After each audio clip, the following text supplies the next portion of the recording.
has been what we call the Onassis series in Hellenic culture. Thanks to our dear friend, Dr. Vranka of the Oxford University Press, we developed a cooperation whereby the Oxford University Press publishes, after, of course, all the guarantees and safeguards of serious publishing, of serious books published by this august organization, publishes books by senior Onassis scholars participating in our university seminar program, but of course on the basis of original scholarly material presented within the university seminars program. And this is tonight is a first. This is the first book decided to be published by the Oxford University Press. I'm sure that you know that the book is The Age of the Titans, the Great Hellenistic Navies, written by a very important, distinguished scholar, Professor Murray of the University of South Florida, a man who is very well known to us because he had lectured already within our cultural activities. A book that certainly I perused it. I didn't have the time to read it all, but I perused it. It's an extremely important and interesting scholarly piece. A book that will be available for you and even signed by the professor at the end of this lecture. Thank you very much, Ambassador Tsilas. I also would like to acknowledge the presence of the Ambassador and the Consuls General. I thank you very much for attending this lecture. I would be remiss if I did not also acknowledge my friends at the Onassis Foundation USA, and particularly its director, Ambassador Tsilas, for hosting this event. My debt goes deeper, as you heard. I want to thank the Foundation as well as Stefan Vranka and Oxford University Press for selecting my book to be the first in this new series that you heard about.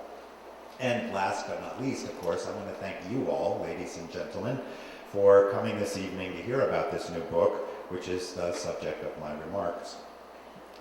My choice of title, let's see if we can get the first slide up here.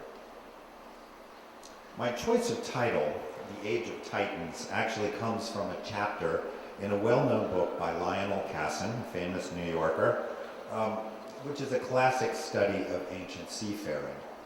Chapter 11, I believe it is.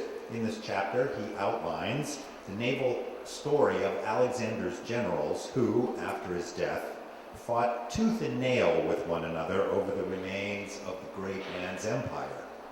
At first, you might think that my Titans in the title refers to these men, but that would only be partly true. The real Titans of my story are the giant warships that these men developed and built during the period of their greatest struggles with one another.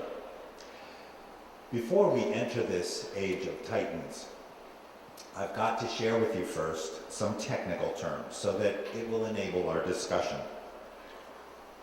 For their basic designation of size and complexity of warships, as expressed in a particular design, the ancient Greeks used a root form, ares, which you see there on the top, which means something like fitted with oars or supplied with oar power.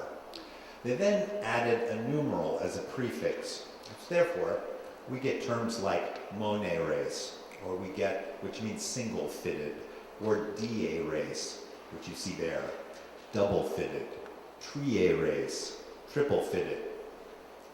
There's been a lot of debate over the years regarding the precise meaning of this term and these terms, but the following consensus has eventually emerged.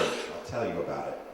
I'm not going to go into all the nitty-picky details like what an interscalmium is and how it works as a repeatable unit in a ship. We'll ignore that. Let's take a look at the most simple way that we can define the difference between a 1, a 2, a 3, a 4, and so forth. A 1, we think, has a single file of oarsmen, that is, seated one in front of another, arrayed down both sides of the ship, that is, the left side of the ship and the right side of the ship, the port and the starboard sides. So if we float above the hull and we look down on the hull, we will see a file of men on the left side, a file of men on the right side. That's a 1. If there are 2 files of men on the left side and 2 files of men on the right side, that is a 2. Now in English, we use the term class to represent the difference between a 1 and a 2. We also say it's rating differences in the design and size of these warships. So that's what we're going to be talking about today, different classes or sizes of warship. There's been a great debate regarding the 3, or the Trier race, because it's the ship class about which we have the most evidence. Most people accept the solution proposed by the builders of Olympias, that the Athenian trireme, or 3, was powered by 170 oarsmen divided into 2 groups, one that sat on the left side, one that sat on the right side, of 85 men who were arrayed in 3 files at 3 different levels. And you can see that in the photo up there. In the right photo on the upper, you can see that I have drawn lines through the heads of the oar crew in a Trier race. And those are the files, those are those long lines of crewmen sitting one in front of another pulling the oars. On the left upper slide, you can actually see what the oars look like as they emerge through the side of the hull. And I have drawn a sort of sloppy circle around one of the groups of 3 oars that repeat itself over and over down the length of the hull. And then the lower image, you get an idea of what the trireme looks like when she is underway. Since no ancient picture or model of a ship shows more than 3 different levels of oars, when we get to the number 4, or tetraeres, it's probably described by some different system. We think that it's oars at 2 levels that are double manned. Now this preserves that nice distinction. If we float over the hull again in a dirigible and look down at the hull, 2 men sitting side by side pulling an oar will make 2 files, will they not? So if we have 2 different levels of oars with 2 men pulling them, we will have then 4 files of oars on the left side of the vessel, 4 files of oarsmen on the right side of the vessel. And I suppose it could be defined by a 3-level ship, as you see there, or a 2-level ship, or a 1-level ship, although we have a fair amount of evidence to indicate that at least in the 4th century, and then again in the 2nd and 1st century before Christ, it seems the preferred model was that middle one, a 2-level 4. In like manner, a 5 would be defined by 5 men dispersed over 1, 2, or 3 levels. And in this way, we can account for sizes of classes or warships up to 16s. Now, when we get above these, Lionel Casson is probably correct in saying that we're dealing with warships that have double hulls, like big catamarans. And we need them to be explained that way because the numbers go from 16 to 20 to then to 30, and then the largest one was called a 40. Well, we won't get into the details of these ships right now because there isn't any need to, but at least you understand the difference between the numbers that I'm going to be throwing out at you. Let's now turn back to those mortal titans that we started with. The central issue of their struggle with one another involved the land of Alexander's empire, large stretches of it. I like Google Earth. I try to play with Google Earth as much as I can. And it gave me the opportunity to show that the extent from west to east of Alexander's empire is roughly that of the continental United States. It's not quite the same as the breadth of the United States, but nevertheless, it is its length. It's a huge amount of land that had countless cities supplied with large amounts of natural resources, revenues, and manpower that were all required by these generals for rule. In the years immediately following Alexander's death, no one of his generals emerged strong enough to dominate the others. And so, Macedonian military men like Antigonus One-Eye, shown there on the Alexander sarcophagus on the upper left, and his son Demetrius surnamed Poliorcetes, or city besieger, underneath him in a coin image, or others like Ptolemy, son of Lagos, Lysimachus, and Seleucus. They looked for ways to exploit the weaknesses of their rivals and emerge as supreme. Each of these men failed to merge supreme, but they carved out for themselves their own sections of Alexander's empire. As you might expect from competitive generals with large amounts of cash, they invested heavily in military research and development, hoping to gain a technological advantage over their rivals that would allow them to emerge supreme. Some, like Demetrius, were really famous for it. He built large, complex war machines, huge siege towers with 12-foot diameter revolving wheels, and they were all designed to break through city defenses and shorten sieges because they coveted each other's cities. They also built increasingly large warships. We know that Demetrius built at least one 11, he had a 13, he built a 15, and he had a 16 by the time of his death in 282 BC. In the following generation, the second Ptolemy, surnamed Philadelphus, built 120 and 230s, and it must have worked well because his architect was honored with a statue at a sanctuary in Paphos, and in Cyprus. And the statue base was found a century or so ago, and it said in honor of Aristoteles for his designs of V20 and V30. I find this really interesting because it means that the 30, well, we're not exactly sure what it looks like or how it worked. The 30 worked well enough that Philadelphus decided to build another one before he died. So these things obviously work, or else these people were stupid and crazy for building them, and I don't believe that. His grandson, Philadelphus's grandson, Ptolemy IV, built the largest warship of antiquity. There's an attempt to sketch out what it may have looked like. Its basic specifications were preserved because of their unbelievable nature. The ship, according to Lionel Casson, and most people accept this, was a giant double-hull vessel that was 420 feet long. 4,000 men pulled its oars, and thousands of Marines stood on its decks during the maiden voyage. When you counted up everybody on board, it came to an amazing total of 7,250 men. And in modern terms, that's more than serve aboard our largest aircraft carriers in the United States Navy. It's almost double the number of crew and passengers from that giant cruise ship, the Costa Concordia, that now lies like a beached whale off the coast of Italy near Giglio. The largest fleet of big ships ever built was the work of Ptolemy II Philadelphus, the son and successor of Alexander's general, the first Ptolemy. We've talked about him before. A listing of his warships, which you see there, survives in a famous quote written by a man named Athenaeus, who wrote around 200 years after Christ.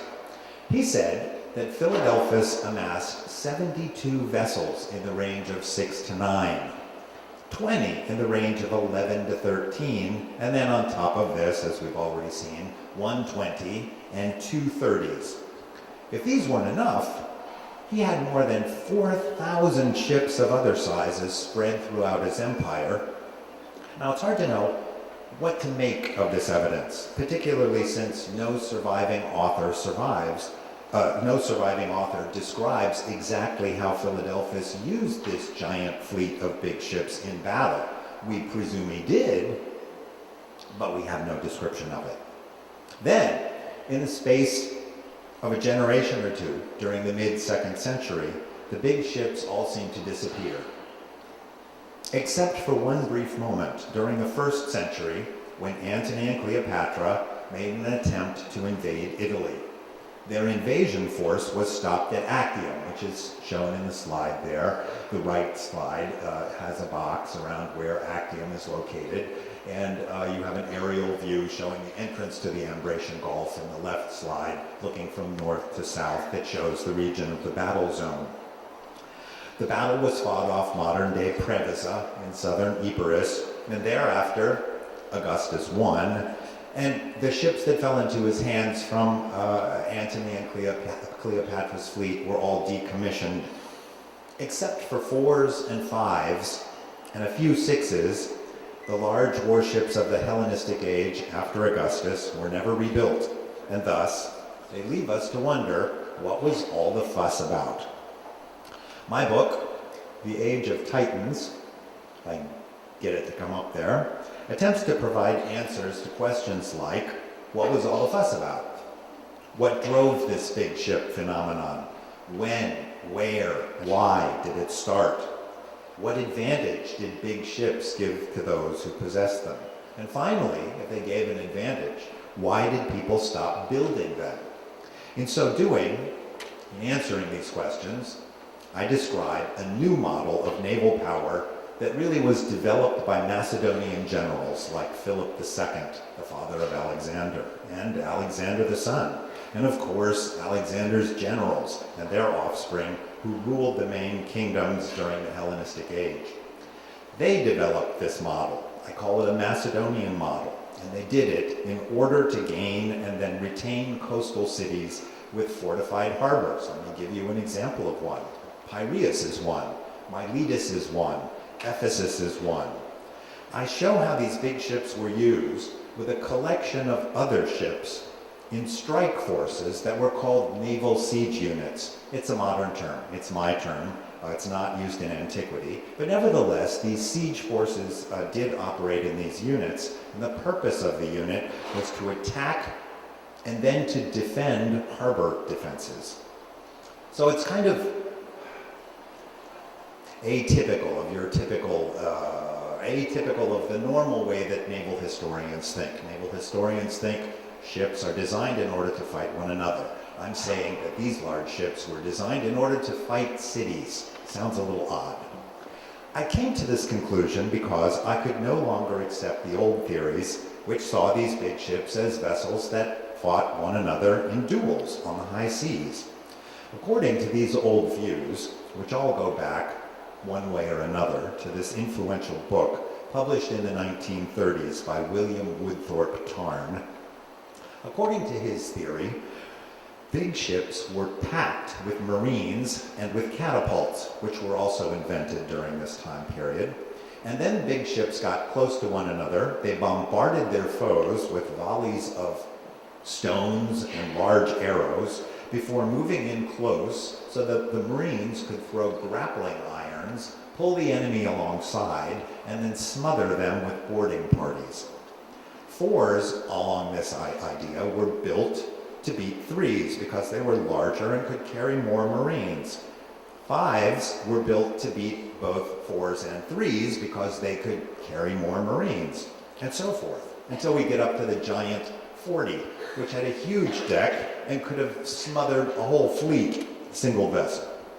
According to one argument, published by two professors in 1981 in the April Journal of Scientific American, ramming tactics also disappeared during the period of big ships because catapult crews on defending vessels had a better chance to hit attacking vessels, and they could use their catapults to shoot reinforced arrows through the decks of the attacking ships, kill members of the oar crew inside the rowing compartment, and so therefore people didn't approach with their oar crews, and battle outcomes were determined by the infantry class rather than the lowly rowers. And this seems to be backed up by what a number of ancient authors like Livy write in their texts. Such an explanation was credible until the 1980s, when two archaeological discoveries changed everything. First, the Israelis recovered an intact warship ram from a 2nd century warship off Athlete Bay, which you see there is just south of Haifa. This weapon exhibited incredible technical sophistication in its manufacture. I don't have time to explain this to you. If you're interested, you can see it in the book. It's explained there. What you have in the upper right slide there is a collage made of X-radiographs. The largest ones are the size of big chest X-rays that we have taken today. These X-ray films were placed inside the ram, and every bit of it was bombarded with X-rays, therefore revealing what the interior structure of the ram was. The gentleman that you see, the young man on the left, is Asaf Oron, an Israeli, and he learned by bombarding this ram that the metal is it has an incredible high sophistication. There are no imperfections in it. There are no bubbles. There are no cracks. There are no places that would break if the ram was put under pressure. And of course, we know the ram was put under pressure. That was the whole idea. So this bronze cast was so carefully made that one metallurgist actually called it aircraft grade in quality, which means you could take a piece of metal from it and put it in a jet rotor and it would hang together. That's not all. Timbers that are preserved inside the ram, let's see if I can, there we go, also show an incredible amount of sophistication.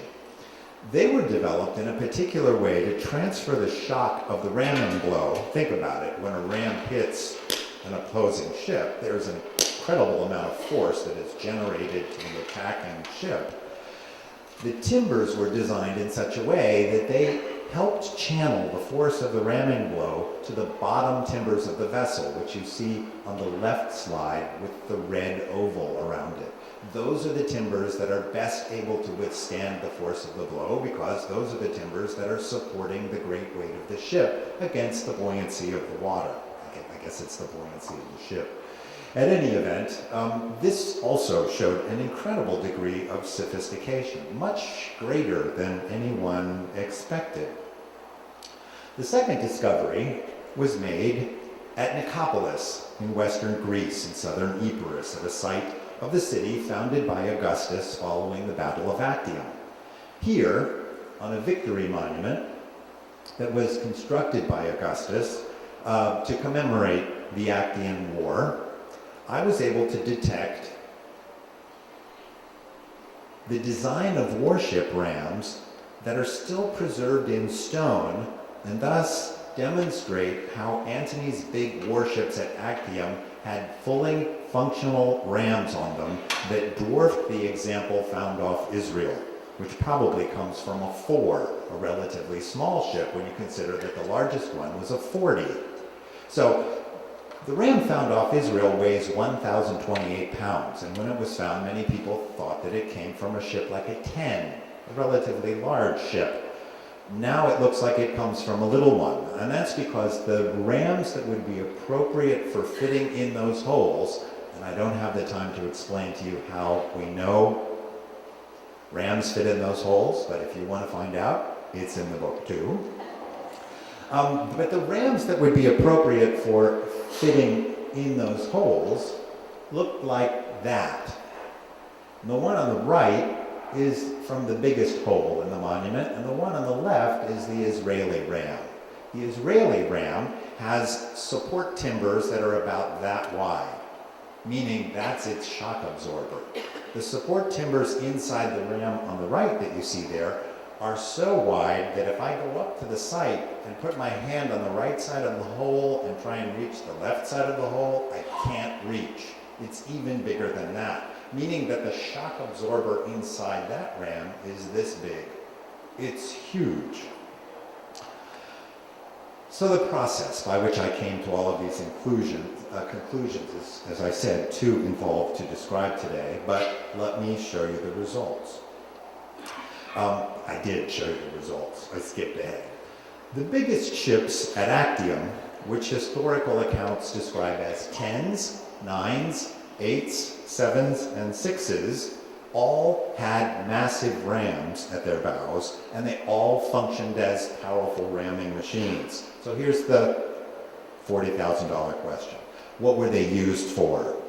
The answer has been hidden for us for many years because, as I said earlier, no history survives to tell us how the Ptolemaic kings used their giant ships of big ships during the 3rd century before Christ. But luckily for us, a military manual survives, written during these very years by an engineering consultant by the name of Philo. He provides the answer. For many years, the text of this work was thought to be so corrupt that it was beyond recovery. But thanks to the work of German scholars who relied on a 9th century manuscript for guidance, a readable text was finally published in 1920, and I show you the cover sheet of the text that was published. A Frenchman then improved the text in 1972.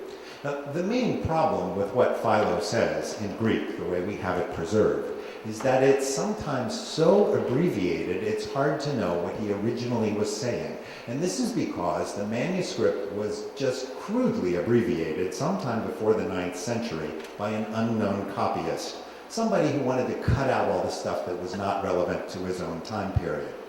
Even so, we can see clearly how Philo advised his patron to combine big ships in a flotilla of other vessels to form this special unit that I referred to either as before as a naval siege attack force. He specifically told his patron to use ships like that and to take the big ones, he said, use them for breaking through the harbor barriers, which were made of pontoon bridges called zeugmata or skevii. And these were a bunch of different vessels that were chained together with large chains. He said, if that doesn't work, use your big vessels to snap the massive chains that are also suspended by floats and are strung across harbor mouths. And if that doesn't work, he said, you can use your big ships in a pinch for attacking the city wall if the city wall runs down by the sea. To be careful, and to be fair to Philo, he said, only use the least serviceable of your big ships. Presumably, you might break it by running it into a city wall. If you've seen what an ancient Greek city wall looks like, you know what I'm talking about. It's a huge structure. And then he says, why would you do this? You would do this because maybe the force of the blow would cause the city wall to fall, and that you could then land Marines and get inside the city. Can you believe that? These ships were strong enough that they actually rammed them into city walls at the harbors. So, that's what was going on, and we see it as a result of what Philo says. When big ships were part of this larger force, comprised of different types of vessels, with some acting as support ships, and you can see down there toward the bottom, support boats, they're called hyperetica ploia, it then becomes possible to make sense of their development really from the end of the Peloponnesian War to the Battle of Actium. It also casts in a different light the few surviving accounts that describe their performance in naval battles, which I have to admit to you was not all that spectacular. And they weren't that great in naval battles because they weren't intended for naval battles. They were intended for working with those ships to attack city walls. In my view, then, this totally changes how we see Hellenistic monarchs utilizing their navies during the Hellenistic period.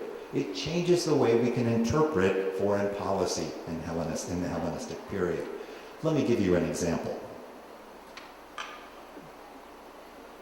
Let's go back to that big fleet of Philadelphus, which has amazed and perplexed naval scholars for more than a century.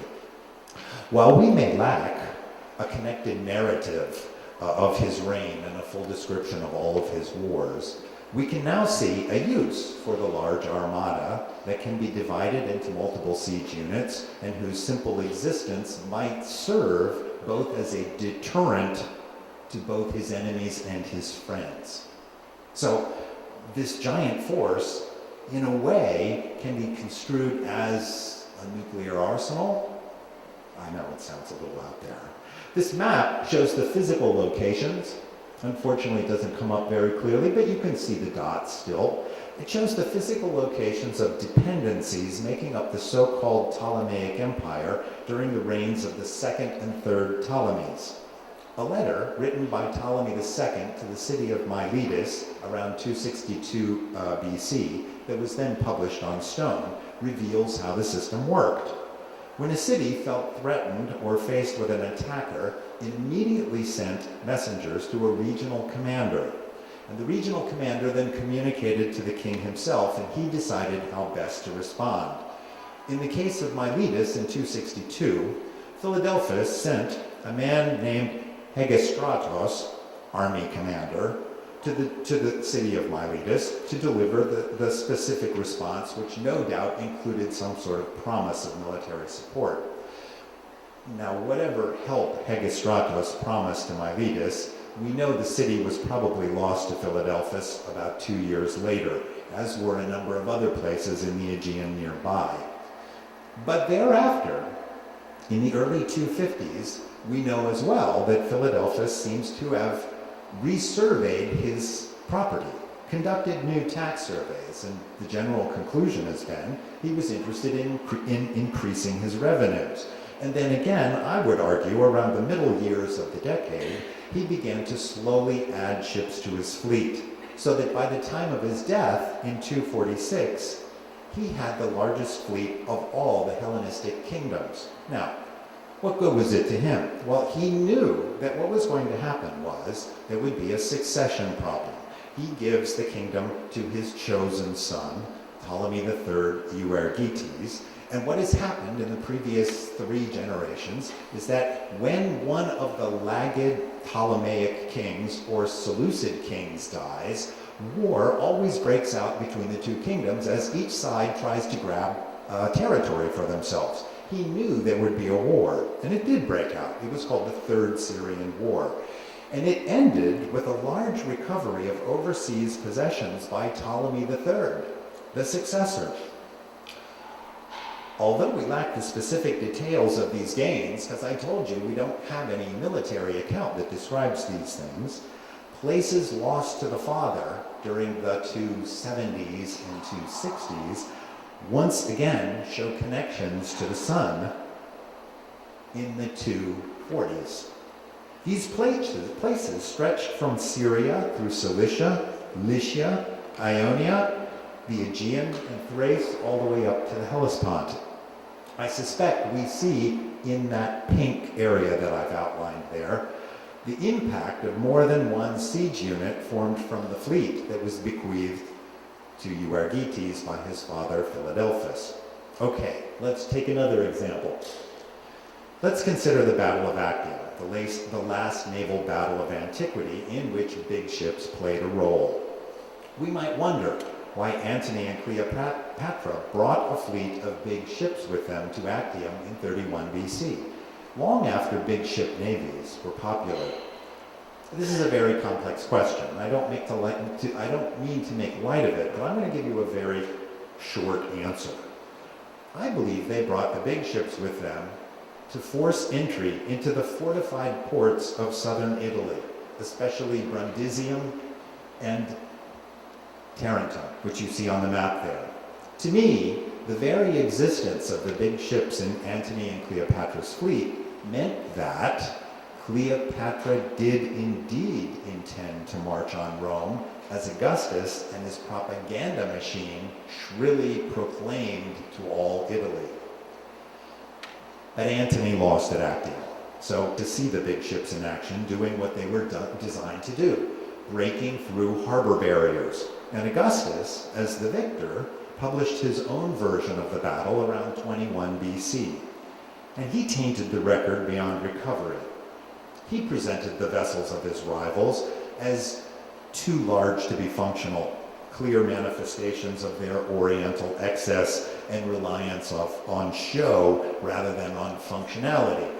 By comparison, Augustus relied on functionality and good Roman virtue in order to defeat the enemy.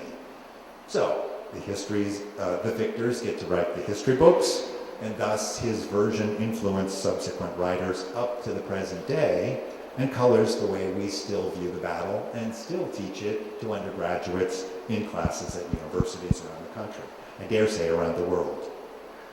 There can be no doubt that Augustus firmly ended the age of Titans. Following the final victory over Antony and Cleopatra, he decommissioned the largest ships that fell into his hands, retaining only a few sixes to serve as flagships. Within 2 generations of the battle, nobody knew exactly what a 10 looked like. Nobody cared what a 10 looked like. Nobody cared how it worked or what it was used for. Almost all the clues were gone. Still, if you wanted to go to Augustus's victory city in southern Epirus, you could gaze on the warhead from a 10 at the official victory monument for the Actian War. This was possible until late antiquity, when the rams were wrenched from their sockets, broken up into chunks like this one here, and carted away, leaving behind nothing except this single ram fragment, weighs about 12 pounds, and these ghostly impressions.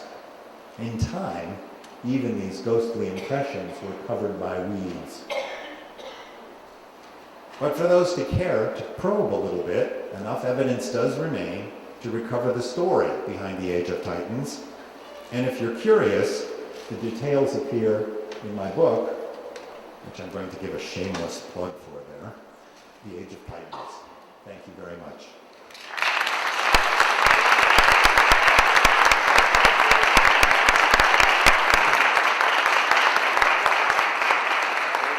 Thank you, Professor Murray. I think that you agree that's the real excellent scholarship. Simple, substantial, very interesting. Thank you very much. Now, the professor agreed that he should answer your questions. There will be a lady giving away the microphone for those who want to ask questions. I just wanted to mention that a lecture presentation, book presentation of another book in the Onassis series on Hellenic culture with the Oxford University Press is going to take place on March 26. The subject will be on Sophocles and the meaning of tragedy, written by Professor Gotthill of Cambridge University.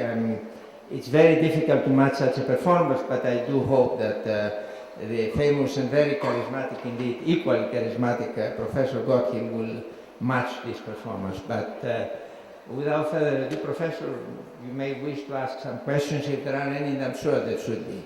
Thank you.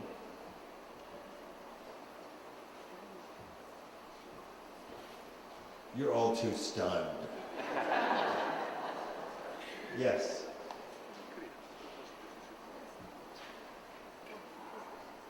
Your talk was excellent, and it brings to mind some current events.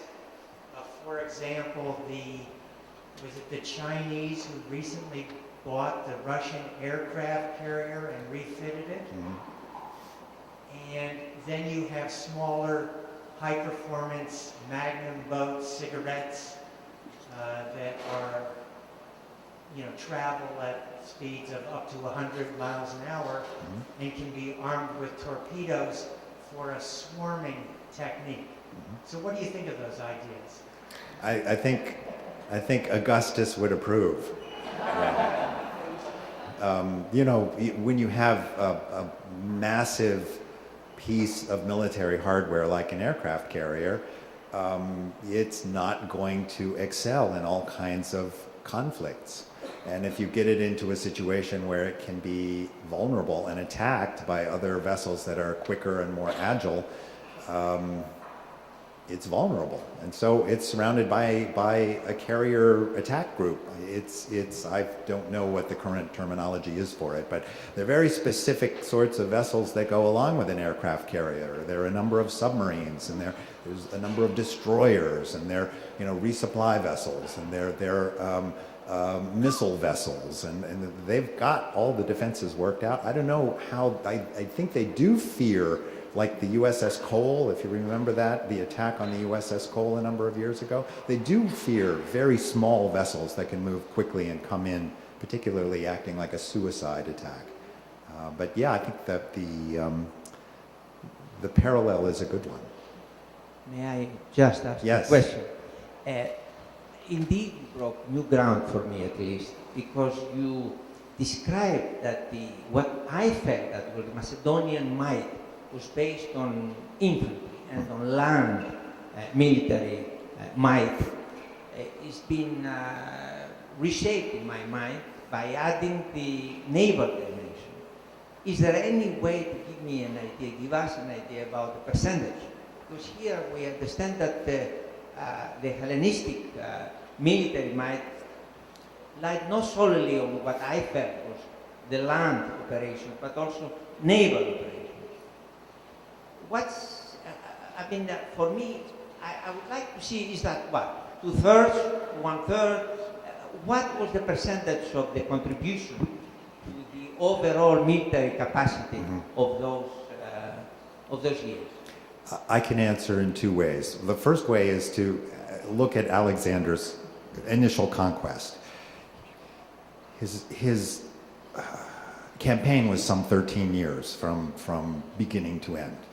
The first 2 years is taken up with defeating cities along the coast of the Mediterranean Sea. The last 11 years is really dealt with dealing inland, where navies aren't used for much of anything except to go down the Indus River and to cross the Indus River, and they're used for logistical reasons. So in that regard, it would be 2 years where the Navy really plays an important role. And even at the beginning of that, it doesn't even play that important a role. There's one major siege that he engages in at the city of Tyre. And so that's the first answer. The first answer is infantry for the Macedonians is critically important, much more important than the Navy. Now, having said that, we take someone like Demetrius, the son of Antigonus Monophthalmos, who is the quintessential sea king. After the battle that was fought at Ipsus in 301 BC, in which his father is killed, in which all the other generals have combined against Antigonus and his son and have thought they have gotten rid of them as rivals, Demetrius manages to go back to his fleet, and using his fleet, he takes it and essentially goes back to Greece and recovers his fortunes and becomes king of Macedonia.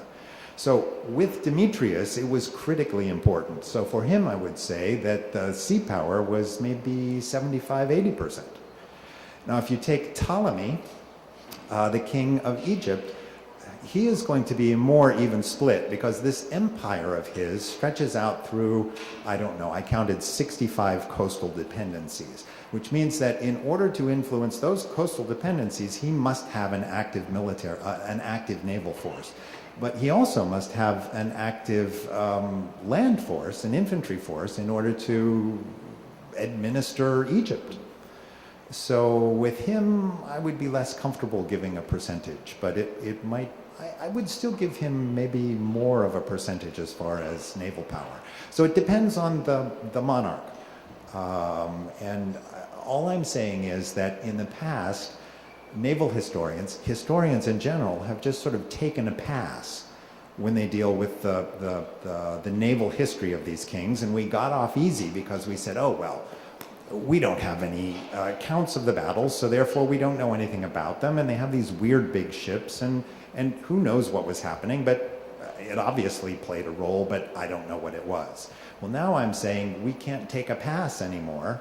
I think that we can say that the naval power works hand in hand with the military, with the infantry force, in order to provide, at least along the coast of the Eastern Mediterranean and in the islands, and not just the Eastern Mediterranean, to the Cyrenaica as well, to the area around Cyrene, that it provides the main attack force for these Hellenistic kingdoms.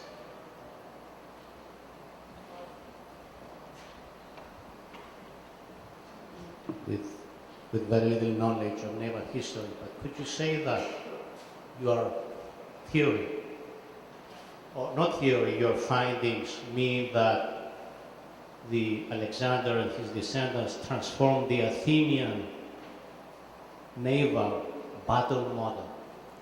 Because the Athenians built a fleet, they dominated the Mediterranean, they defeated the Persians based on a different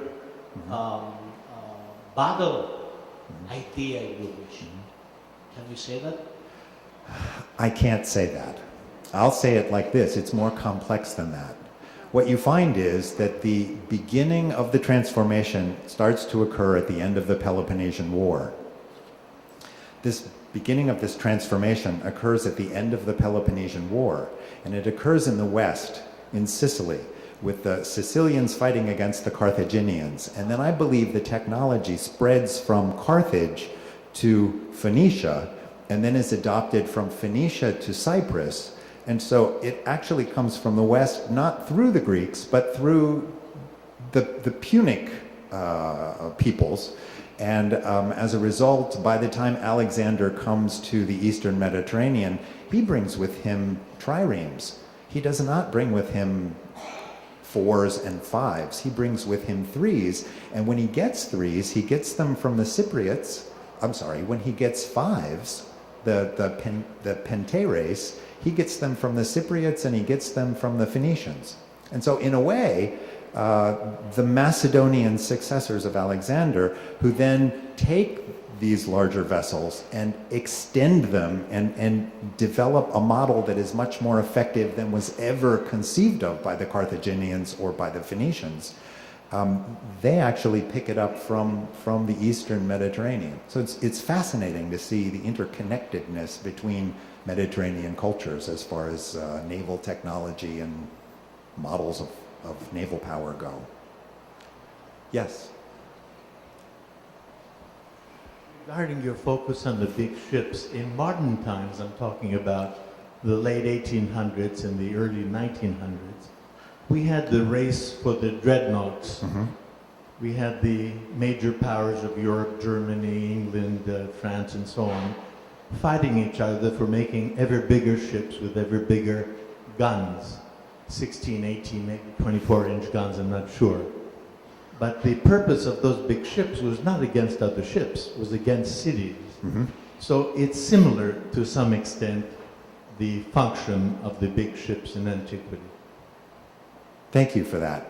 I believe that maritime historians, scholars who were interested in naval power, saw what was happening in the era of the big ships of sail, with more and more guns being placed on the ships.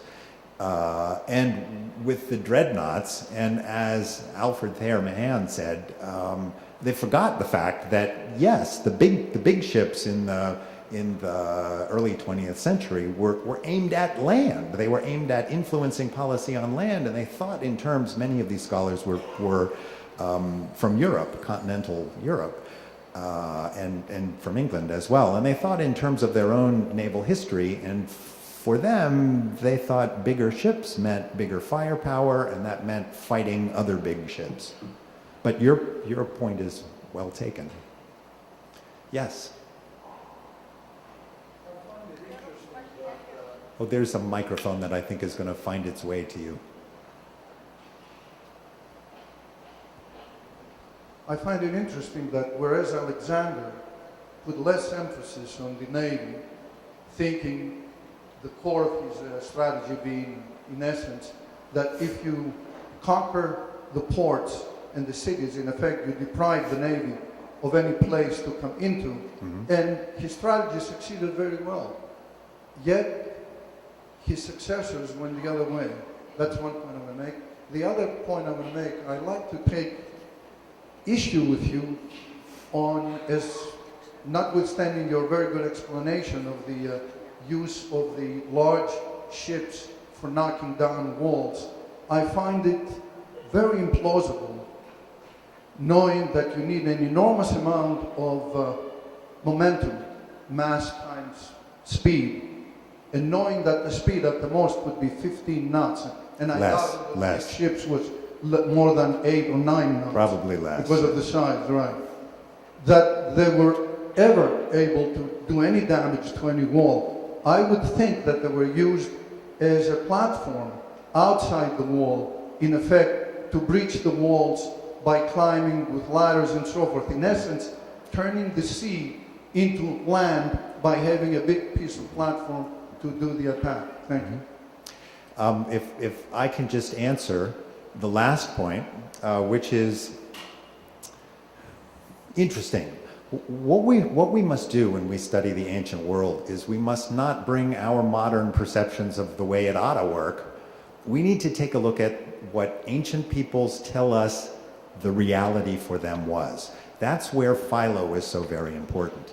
And Philo admittedly says it's probably a long shot for you to knock down a city wall with one of these big ships, but he says you should try it. He says take your least useful of your big ships and knock the city wall and ram it into the city wall. And then he says, on the off chance that it might fall down.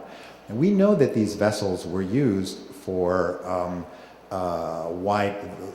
providing platforms for men to go up over the walls. So they were not only used for the three examples that I gave. The reason why I gave those examples was to demonstrate that Philo knew very well that the ramming power of these large ships was significant enough that they could be used as the muscle to break in through the harbor defenses and get inside the city at the harbor itself.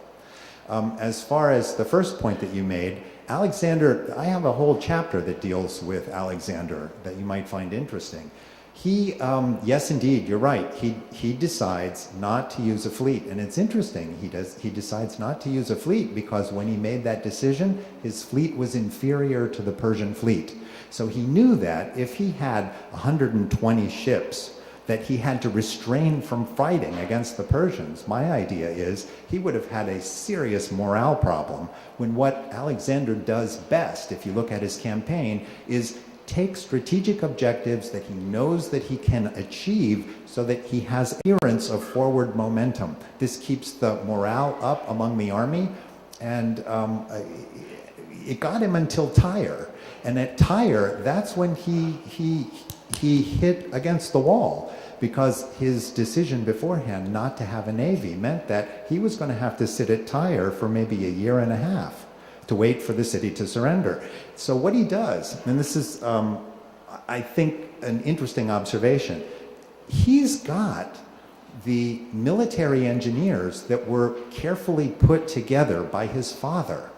What we forget is that Alexander had only been in power for about 4 years, and 5 years or so by the time he got to Tyre. He had with him all of his father's men, and his father 5 years earlier had tried to besiege Byzantium and Selymbria and Perinthos up in the Hellespont area, and not the Hellespont, it's a Sea of Marmara, and he failed in a spectacular way. And I believe that Philip then went to his engineers, and we have some of their names. One of the chief engineers was named Polyidus.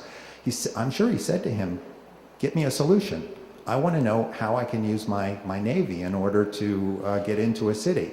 So what does Alexander do when he comes to Tyre? He says, Polyidus, come here, I need you. And by that time, I don't think Polyidus was around. He had another man, and he built for him, I believe, ready-made in a period of, it's amazing, 3 months. They put the ships together, they fitted the towers on board them, and they managed to take the city in a 3-month period of time. And then you're right again. After that, Alexander doesn't pay any attention to the navy. But here's my point. The point is, all of those generals who fought with Alexander saw it, and they saw it work. So that afterwards, when they were faced with these problems, they thought back, remember what the great man did at Tyre. And so they started to try it themselves. And then they totally transformed the nature of naval power. The person who provided the spark didn't set off an explosion. It was a spark that other people saw. And then later on, about 10 years later, 15 years later, that's when they thought, oh yeah, wait a minute. If we do that, we'll be able to reach these strategic objectives of breaking into these cities. And the person who really started that up again was Demetrius, the son of Antigonus, the one called the city besieger. He was a gizmo liker. He liked technology. And so that's why he did it. Complex questions. Good question. Yes, please. Wherever the microphone comes. These ships also had sails, right? And the oars were used for ramming the other boats, the other ships? We presume, based on the model of other ships that we know that, for instance, Athenian triremes had sails because we have inventory lists that tells us the sails that were issued to each captain who took out a ship. So we presume that these ships had sails as well. In general, sails, yes, were not used in battle. The battle required calm seas, and the best conditions for battle meant that you wouldn't want to use sails, and the vessels were not designed to be very maneuverable with sails.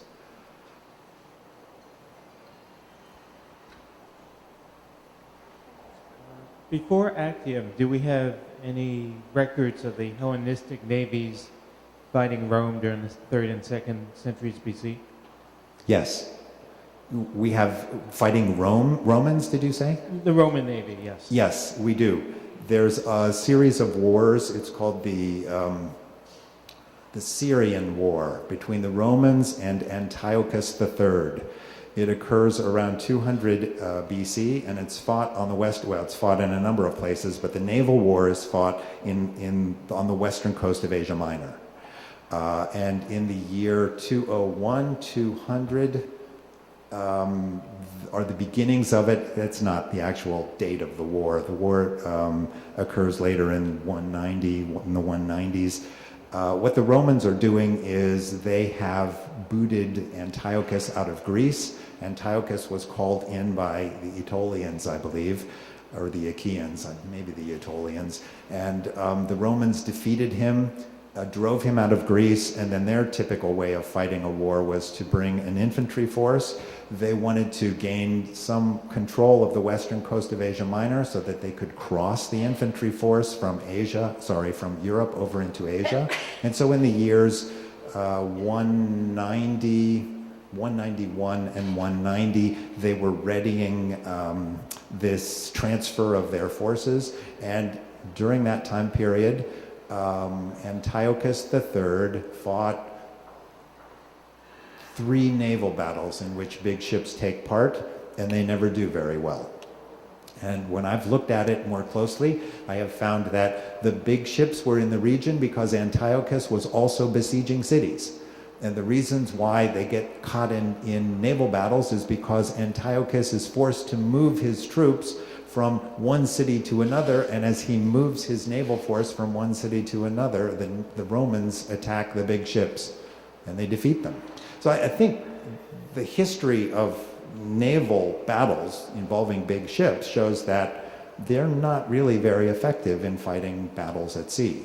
And I think that's not a problem when you view them as being attack ships to support siege campaigns.